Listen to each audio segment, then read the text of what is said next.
In the 21st century, most of us take our homes for granted. But thousands of people have nowhere they can call their own.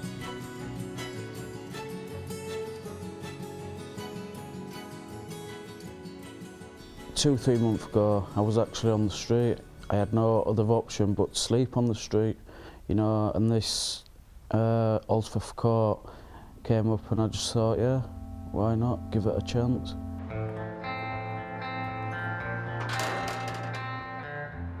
Holdforth Court is a charity-supported hostel in the heart of Leeds and has been providing a lifeline of stability for homeless men over the past 13 years.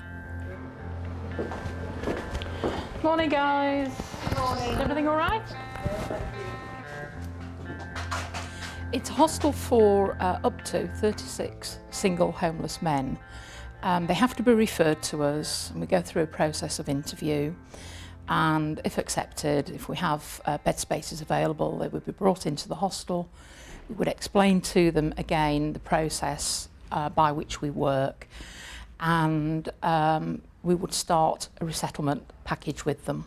Second floor.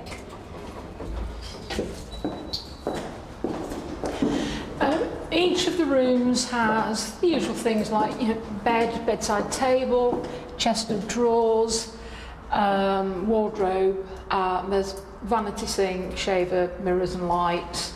As you would expect in hostel accommodation, we do have shared facilities. On the first floor, to accommodate the disabled access rooms, we have bathroom, showers, toilets that are accessible for people with mobility problems. On the other floors, each bay of 6 has a shared toilet, showers and bathrooms.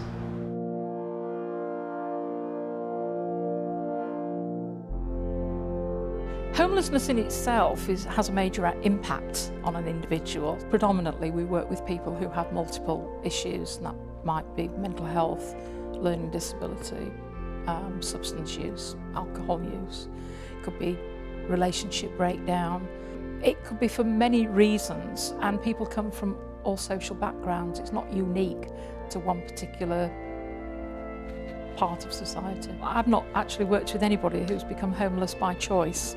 There's usually circumstances, whether it be due to childhood and things that have happened to people, whether that be of abuse, verbal, sexual, physical abuse, or circumstances that has resulted in somebody losing their job, they've not been able to keep their accommodation, and they find themselves on the street. I mean, there's quite a varied range in between those two scenarios. And most people that we've worked with tend to want to work. They want to get their lives back. They're not actually wanting to remain dependent on the state. Joe is 32 and has been living at Holdforth Court for 4 months now. After spending the past 15 years in and out of jail for various offences, often linked to his drug addiction, he's desperate to turn his life around.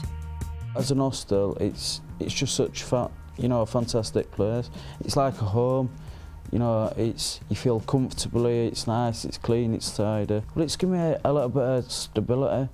You know, I feel comfortable here, I feel relaxed here, and the staff are just brilliant. Yeah, they are, absolutely. Just really, really nice people. And it's helped a great deal. Before I moved into this hostel, the only thing I had was a Morrison's bag with, you know, a couple of pairs of jeans in it and a couple of t-shirts. But I mean, in the short time I've been here, I've managed to, you know, get, you know, a few possessions behind me: stereo, DVD player, DVDs. The last time I got out of jail with no support, you know, for housing and stuff, I ended up meeting up with a couple of old friends. The first thing I did, got a couple of phone numbers off them. I ended up scoring heroin and crack cocaine, putting them together. All been out of jail 2 minutes. I've injected myself with both heroin and crack, and I've ended up losing consciousness, going over and nearly dying. Right, Right guys, last agenda item for today. Our deputy can't be at today's meeting, so... There are 11 key workers at Holdforth Court, each one with up to 4 cases at any one time. Connie has been at the hostel for 10 years now and has worked with Joe since he arrived. Well, Joe was referred from another hostel, and when he came we had an informal key working session, and that is we sat down and spoke about what he'd been doing over the last couple of years, what he's doing now, what his hopes and aspirations are for the future. Well, he was quite chaotic, he was a bit low. All that's improved now though, but like when he came from, like say, the other hostel, he was in a bit of a state, you know what I mean, but he's calmed down since he's been here. We've worked together, we built up a good working relationship, so things are a lot easier with us now. Okay, at least we're going to do some bolognese today. Bolognese today? Yeah. All right then. Ready to change from... Fish and chips. Key workers' roles vary from counselling and rehousing to teaching everyday skills such as managing finances and cooking a basic meal. Because we wanted to promote independent living for the guys, because a lot of them leave here and don't know how to cook. So we've got these special kitchens made which will give them a chance to brush up on the cooking skills. There's like people like myself, I can't cook. I usually go and get takeout. You'll find that when you're in your own accommodation, that's going to turn out to be really expensive. Oh, definitely, yeah. definitely. Leeds City Council spends £1.8 million on homelessness each year. The drug intervention programme is just one of many government schemes to help put people back on track. In most cases, people either turn to alcohol or drugs. And some of the things they say, like, yeah, it does take the pain away for them, and they drift into it, and before they know they've got a serious addiction as well as being on the streets. There is a lot of underlying issues, you know, people have come through quite traumatic lives, you know, they've lost touch with their families. Not many people come through our books who are still in contact, full contact with their families. It is very rare for a mum or a dad to give me a ring. It can take years to get back on the right path, but for some it's worth the wait. 4 years ago, electrician David Phillips found himself sleeping rough on the streets of Leeds after a catastrophic series of events changed his life forever. I had a serious car accident and I lost my best friend, girlfriend and a close friend from school. That was totally devastated me. I just couldn't get my head around things. And just nothing. I didn't care about myself. I didn't care about nothing around me. And I just went to pieces, basically. When I'm in hospital, it was a mixed ward, and they put Sarah opposite my bed. But she ran loads of life support machines and things like that, because she had really bad head injuries.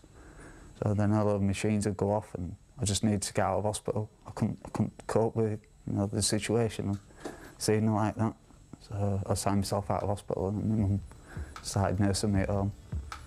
By that time I'd lost all interest in myself, and I just ended up living on the streets.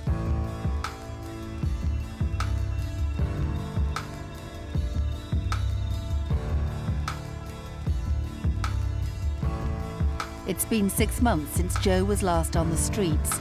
He's since moved out of the hostel and is now renting his own flat.